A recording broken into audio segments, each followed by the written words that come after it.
இதெல்லாம் பார்த்தா labour legislation தொழிலாளர் சட்டம் குறித்த இத்தனை அறிவாளிகள் இந்த நாட்டில் இருந்திருக்கிறார்களா அப்படின்னு எனக்கு ஆச்சரியமா இருக்கு.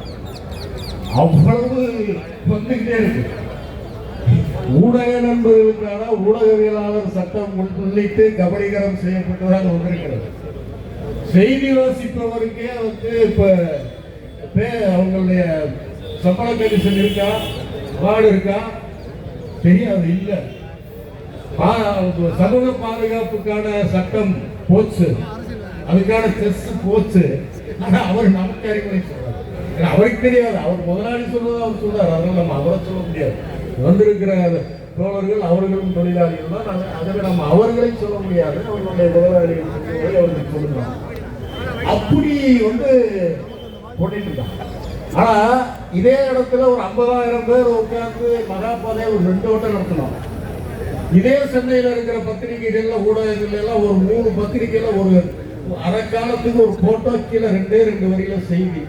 அதிலே திமுக தலைமையிலான கூட்டணி தொழிற்சங்கங்கள் போராட்டம் நடத்தின அப்படின்றதான் அந்த செய்தி. அதுக்கு மேல அதுல ஒன்றும் இல்லை. இப்படி கண்டுகொள்ளாமல் இருந்த அந்த ஊடகங்களும் இந்த சட்ட மேதைகள் எல்லாம் இந்த நாட்களாக செய்கிற அளப்பறையை பார்த்தால் தாங்கிக் கொள்ள முடியாத அளப்பறையாக சம்பளம் குறிப்பிட்ட தேதியில் வழங்கி விடுவதை உத்தரவாதம் செய்கிறது. முத்தாலே 1890ஆம் ஆண்டு பம்பாய் தொழிலாளி போராடி பிராக்டிஸ் ஆக்ட்ல முதல் திருத்தம் கொண்டாந்த போதே இந்த தேதியில சம்பளம் கொடுத்து கொண்டாங்க. 1800 இருந்து இருக்கு.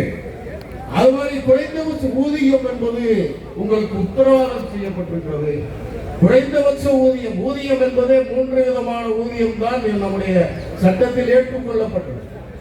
நாடு விடுதலை அடைந்தவுடன் உருவாக்கிய நியாய ஊதிய குழு உண்மை ஊதியம், வாழ்வூதியம், குறைந்தபட்ச ஊதியம் என்று 3 ஊதியங்களை வரைகிறது.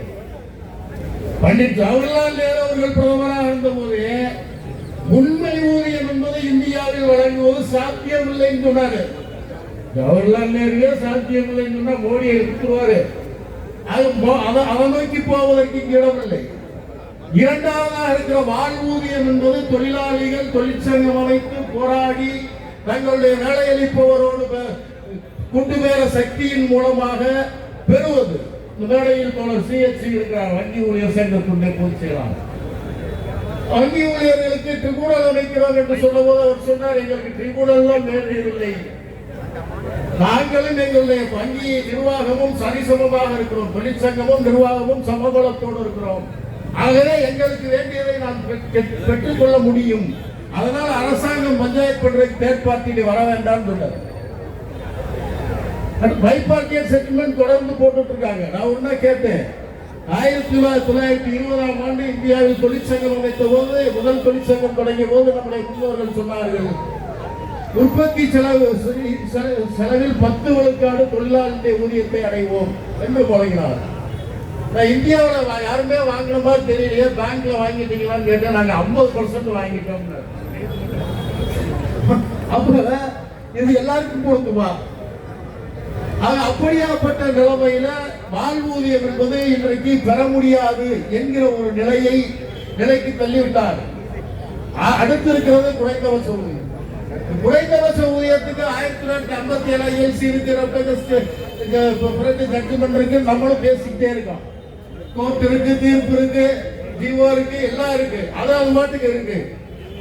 48 போட்ட சட்டத்துல குறைந்தபட்ச ஊதியத்துக்கு குறைவாக கொடுத்தால் ஓராண்டு முடிச்சு ஜெயில போடலாம் இருக்கு, அல்லது 10 மடங்கு அபராதம் விதிக்கலாம் இருக்கு. இதுவரைக்கும் அப்படி யாருக்கு விதிச்சதா தெரியல. ஆனா இப்ப கலோரியா மாத்தியாச்சு. இந்த வேண்டியதெல்லாம் கிடையாது. நாங்க போடுவோம், எதை போடுவோம்? இந்த 3 உள்ள 4ஆவதாக புளோர் லெவல் தரமட்ட ஊதியம். தரமட்ட ஊதியம் வேண்டாம் கண்டுபிடிச்சது யாருக்கும் தெரியல. உலகத்திலேயே தரைமட்ட ஊதியம் இந்த உலகத்தில் மிகவும் பின்தங்கி இருக்கிற ஆப்பிரிக்க நாடுகளை விட குறைவாக நிர்ணயிக்கிற ஒரு வல்லமை கொண்ட ஒரு அரசாங்கம் இந்த உலகத்தில் இருந்து சொன்னால் அது மோடி அரசு. இப்ப அந்த தரைமட்ட ஊதியத்தை கம்மியாக தான் கொடுக்க கூடாதுன்னு சொல்றாங்க. என்ன ஆயிடுச்சு தெரியுங்களா? 21ஆம் தேதி வந்துச்சு. கர்நாடக முதலாளிகள் 22ஆம் தேதி ஆரம்பிச்சுட்டாங்க. ஏன்னா கர்நாடக தொழிற்சங்கங்கள் எல்லாம் சேர்ந்து ஏற்கனவே இருக்கிற 1948 குறைந்தபட்ச ஊதிய சட்டத்தின்படி எதெல்லாம் எப்படியெல்லாம் கிடைக்கிறதுன்னு சொல்லி வழக்கு நடத்தி உயர்நீதிமன்றம் போய் உச்சநீதிமன்றம் போய் மிகப்பெரிய போராட்டத்திற்கு பின்னால் அந்த அரசாங்கம் அந்த மாநிலத்தில் இருக்கிற அத்தனை தொழில்களுக்கான குறைந்தபட்ச ஊதியத்தினுடைய அரசாணையும் திரும்ப பெற்று ரீநோட்டிபிகேஷன் பண்ணது. குறைந்தபட்சம் 19,000 ரூபாயிலிருந்து 34,000 ரூபாய் வருவதற்கான ஒரு அறிவிக்கையை ஒரு அரசாணையை வெளியிட்டது. அதை அமல்படுத்தணும். ஆனா 19,000 34,000 போட்டது தப்புன்னு தொழிற்சங்கங்கள் ஒரு பக்கம் சொல்லிக்கிட்டு இருக்கு. இப்ப அந்த முதல்ல 22ஆம் தேதி ஆரம்பிச்சா சுப்ரீம் கோர்ட் போட்டாலும் எங்களை கட்டுப்படுத்தாது. ஏன்னா மோடி சட்டம் வந்துருச்சு. மோடி சட்டம் வந்து ஒரு நோட்டிபிகேஷன் போட்டு சென்ட்ரல் கவர்மெண்ட் வந்து என்ன மினிமம் வேஜ் நோட்டிஃபை பண்ணுவோம் அதை கொடுக்குறோம். 34,000 ரூபாய் நிச்சயித்தது 3,000 ஆகுமோ 4,000 ஆகுமோன்னு தெரியாது. ஏன்னா ஃப்ளோர் லெவல் வேஜ் 178 ரூபா தான். 178 ரூபா தான். 178 கம்மியா கொடுத்தாதான் குற்றம் தான். பத்திரிகையில பார்த்தா இன்னொரு பக்கம் ஒரு வருஷத்துல கிராஜுவிட்டி கிடைச்சிடும். கிராஜுவிட்டி எதுக்கு? கிராஜுவிட்டி எதுக்கு? தொழிலாளி வேலைக்கு சேர்ந்து அவருடைய பணிக்காலம் முழுமைக்கும் வேலை செய்து பணி ஓய்வு பெறுகிற காலத்தில் வேலையளிப்பவர் தன்னுடைய பங்களிப்பாக ஒரு முழுமையான ஒரு தொகையை அவருடைய வயோதிக காலத்தை ஓட்டுவதற்காக வாழ்க்கை நடத்துவதற்காக தருவதற்கு என்று இந்த சட்டம் கொண்டு வரப்பட்டது. மத்தியில் அம்மையார் இந்திரா காந்தி அவர்கள் பிரதமராக இருந்தபோது சட்டம் கொண்டு வர. இன்னைக்கு 5 வருஷம் மினிமம் தான். 40 வருஷம் 30 வருஷம் வேலை பார்த்தா இன்னைக்கு பக்கத்தில் காலையில கண்டோன்மெண்ட் போர்டில் ஆர்ப்பாட்டம் இருந்தது. தூய்மை பணியாளர்கள் நிரந்தர தொழிலாளிகள் இருக்கார். நான் கேட்டேன், நிரந்தர தொழிலாளி தூய்மை பணியாளர் இன்னைக்கு ரிட்டையர் ஆனா என்ன கிராஜுவிட்டி கிடைக்கும்? செயலாளர் சொன்னார் 10 லட்சம் வாங்குவார்கள். 40 ஆண்டு காலம் கழித்து வேலை செய்து 60 வயதில் 10 லட்சம் ரூபாய் கையில் வாங்கி சென்றால் வயதிக கால சேவைக்கு அந்த பணம் பயன்படும். குழந்தைகள் நலனுக்கு பயன்படும், மருத்துவ செலவுக்கு பயன்படும், வாழ்க்கையை ஓட்டுவதற்கு பயன்படும். இப்போ ஒரு வருஷம் ஆனவங்க வாங்கிக்க 15,000 சம்பளம் 20,000 ரூபாய் சம்பளம்னா 10,000 ரூபாய் கையில வாங்கிட்டு போகும். இதை சாதனைன்னு வேற வெக்கம் இல்லாம சொல்றாங்க. இது சாதனைன்னு வேற வெக்கம் இல்லாம சொல்றாங்க. அதே மாதிரி பிஎஃப் அதுல இருக்க தொடர்படி எல்லாம் ஒரு பக்கம் இருக்கட்டும். ஏன் பிஎஃப்ல ஏன்னா ஒரு கணக்கு வந்துட்டே இருக்கு. பிஎஃப்ல மெம்பரா சேர்ந்த அடிப்படையில பாத்தீங்களா எவ்வளவு பேருக்கு வேலை வாய்ப்பு கொடுத்துட்டோம். வேலை வாய்ப்பு கொடுக்குறான் எவ்வளவு நாளைக்கு யாருக்கும் தெரியாது. பிஎஃப்ல பிடித்தம் செய்யப்பட்ட தொகை அதை திரும்ப பெறுவதற்கு அந்த தொழிலாளி அலைகிறதுக்கு அதை விட கூடுதலாக செலவாகுது. பல லட்சக்கணக்கான ஒப்பந்த தொழிலாளிகள் அவர் பிஎஃப்ல பிடித்தம் செய்யப்பட்ட தொகையை திரும்ப பெறாமல் 10,000 கோடி ரூபாய் பிஎஃப் இப்போதும் கைவசம் இருக்கிறது இருக்கு. அப்ப இந்த பிஎஃப் பிடிச்சு என்ன பண்ணா இன்னொரு பக்கம் நம்ம கான்ட்ராக்ட்காரங்க ரொம்ப எக்ஸ்பர்ட் பிஎஃப் பிடிக்கிறாரு. நான் சொல்லாரு ஆனா இன்னொருத்தர் பேருக்கு பிஎஃப் கட்டுறாரு. யாருமே தெரியாது அல்லது கட்டுறது இல்லை. அதே மாதிரி இஎஸ்ஐ இதை பத்தி எல்லாம் யாரும் கேட்கறது இல்லை. ஒப்பந்த தொழிலாளர் சட்டமாவது அதுல ஒப்பந்த தொழிலாளர் ஒழுங்குபடுத்துதல் ஒழித்தல். இப்ப அந்த ஒழித்தலை ஒரு ஒழிச்சிட்டாரு. கான்ட்ராக்டுக்காரர்கிட்ட எல்லாம் பார்த்துக்க மோதிக்க என்று அது 60 கோடி தொழிலாளியும் இந்த சட்ட வரையறைக்குள் நிற்க முடியுமா அப்படின்றதே கேள்விக்குள்ளாக்கி இதெல்லாம் ஒரு சட்டத்தை கொண்டாந்து இதுதான் மிகப்பெரிய சாதனை என்று இந்த நாட்டில் இருக்கிற ஊடகங்கள் எல்லாம் பரப்ப செய்து அதையெல்லாம் நம்மை போன்றவர்களையே நம்ப செய்கிற அளவிற்கு இவர்களுக்கு வல்லமை இருக்கிறது என்று சொன்னால் இதை திருப்பி தாக்கி முறியடிப்பதற்கான போராட்டங்கள் பலமடைய வேண்டிய அவசியம். 4 சட்ட தொகுப்புகளை நடைமுறையில் இருக்கிறப்ப வந்து பிக்சட் டேர்ம் தான் ஒன்றும் இல்லை. பிக்சட் டேர்ம்னா என்னன்னு எங்க தலைவர் ஹெச் மகாதேவன் சொன்னாரு. பிக்சட் டேர்ம்னா என்னன்னா கல்யாணத்துக்கு கொண்டு பார்க்க போற பையன் இந்த தேதியில விவாகரத்து பண்ணிடுவான் அப்படின்னு நிச்சயதார்த்த பத்திரிகையில எழுதிடுவான். இந்த தேதியில கல்யாணம் பண்ணுவான், இந்த தேதியில விவாகரத்து பண்ணிடுவான். அப்படி விவாகரத்து பண்றது அந்த எழுதின தேதியில தான் விவாகரத்து பண்ணணுமா அவசியம் இல்லை. கணவன் என்னைக்கு நினைக்கிறாரோ அன்னைக்கே நீ உன்னையிலிருந்து உன்னை விவாகரத்து பண்ற அப்படின்னு சொன்னா மனைவி வீட்டை விட்டு போயிடணும். அப்படி மனைவி வீட்டை விட்டு போறப்ப ஒரு வருஷம் ஒருவேளை குடும்பம் நடத்திருந்தா அந்த மனைவிக்கு ஜீவனாம்சம் தரணும் அப்படின்னு ஒரு சட்டம் சொல்லுதுன்னா அந்த சட்டத்தை என்னன்னு சொல்லுவோமோ அதுதான் இங்க எஃப்டி. தமிழ்நாடு அரசாங்கம் தமிழ்நாட்டில் எஃப்டியை ஏற்கனவே அமலாக்க மாட்டோம் என்று நிலையாணை சட்டத்தில் திருத்தம் கொண்டு வர கடந்த ஆட்சியில் முயற்சி செய்த போது நாம் கருத்து நிறுத்தி இருக்கோம். இப்போது வரைக்கும் இல்ல. தமிழ்நாட்டிலே எஃப்டி வருது. எப்போ எஃப்டி வருதுன்னு கேட்டா ஏற்கனவே மத்திய ஸ்டாண்டிங் ஆர்டர் சட்டத்தில் திருத்தாங்க. ஏன் நிறுவனங்களுக்கு எல்லாம் போட்டு இசிஎஸ்ல போட்ட மாதிரி அப்ப குறுக்கோழியில வருது, கான்ட்ராக்ட் வருது, அவுட் சோர்ஸ் வருது, சம்பளம் குறையுது, வேலைப்பளு அதிகரிக்குது, வேலைக்கான உத்தரவாதம் இல்லை, ஓய்வூதியம் ஏதாவது ஒன்றும் கிடையாது. நேற்று ஒரு செய்தி ஒரு ஊடகத்தில் சோசியல் மீடியாவில் ஒரு வீடியோ ஓடுச்சு. அந்த வீடியோவில் ஒரு பொண்ணு பிளாக் போர்டை வச்சுட்டு வகுப்பு எடுக்குது.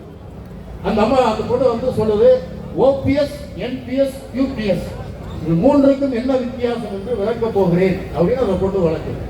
என்ன நமக்கே தெரியாம ஒரு பொண்ணு வந்து விளக்குது அப்படின்னு உட்கார்ந்து பார்த்தேன். ஓபிஎஸ் பத்தி பெருமையா சொல்லிட்டு இது நிறைய அரசாங்கத்துக்கு செலவாகுதுன்றதுனால அரசாங்கம் அதை வேணான்னு சொல்லிடுச்சு. வாஜ்பாய் வேணான்னு சொல்லிட்டாரு. என்பிஎஸ் கொண்டாந்தாங்க. என்பிஎஸ்ல இந்த தொழிலாளி எல்லாம் இருக்கிறாங்க அப்படின்ற காரணம் அப்படின்னு சொல்லிட்டு இப்ப யூபிஎஸ் வந்திருக்கு. யூபிஎஸ்ல என்னன்னு சொல்லுமான்னு பார்த்து சொல்லல. கடைசியில் ஒரு கன்க்ளூஷனுக்கு வந்துச்சு. ஓபிஎஸ், யூபிஎஸ், என்பிஎஸ் எதுவும் உனக்கு பயன்படாது.